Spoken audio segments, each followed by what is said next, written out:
8. Well, the first one was in 2003, and that was a critical study of Robert Crumb, the cartoonist. It was, in fact, the first study of Crumb published in English. I don't know if there's been one since then. I would have heard of it, but I'm sure there's some in the works.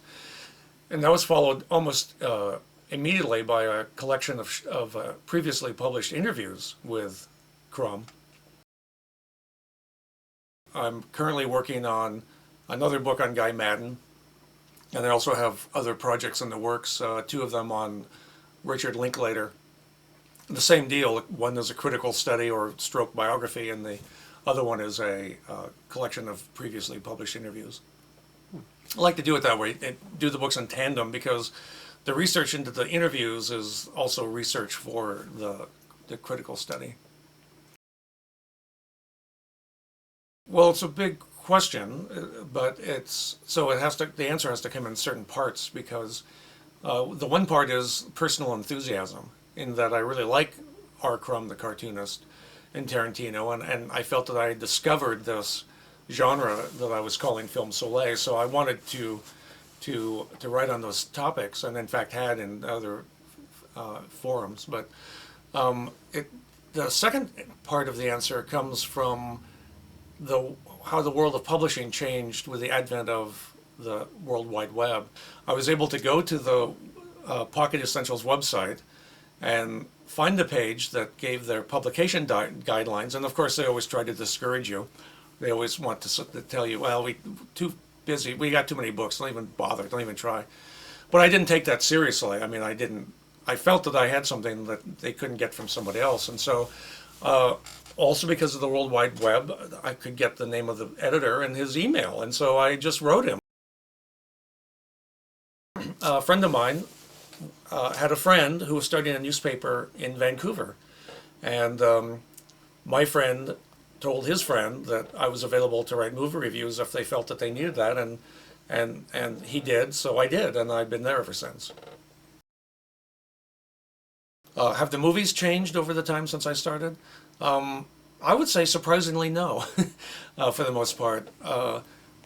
Since probably the mid-'60s or later, most movies have been like TV shows, because TV shows are cheaper to make, and so they're flatly photographed, and there's an emphasis on characters and story and action, less so on camera work or editing.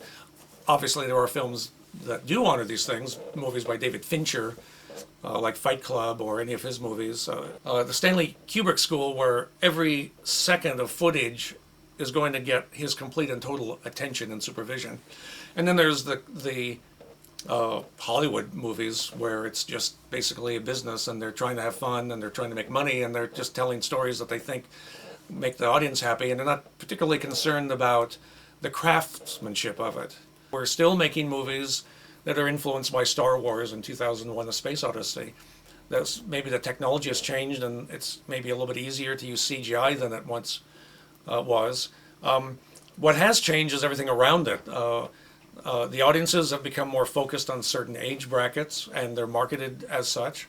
The means of getting the movie to you are expanded, because you now watch them on your computer, not just on your TV, but you can take them home with you, you can buy them and own them, and you can rent them momentarily on your computer, on your television screen, and you can also make them yourself.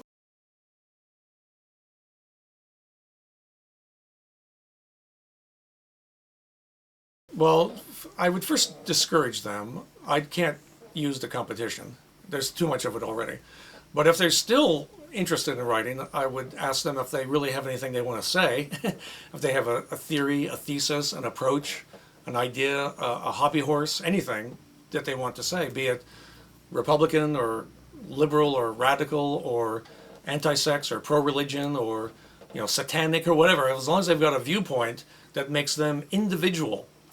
Because the important thing is, you can go to the websites and get hundreds of movie reviews, but readers are going to go to the review that they can't get from anybody, that they can only get from you.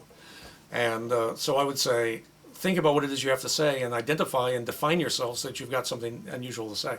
As far as getting into the business, You can write as many movie reviews as you want, anywhere you want, as long as you don't want to get paid for it. If you want to have a career in it, it's going to be a lot harder. And even my job is not necessarily ever secure. The paper could fold any day. In fact, I should knock wood. Having said that, can you hear the knock? And but I would still go on. I just do it, for free, I suppose. But the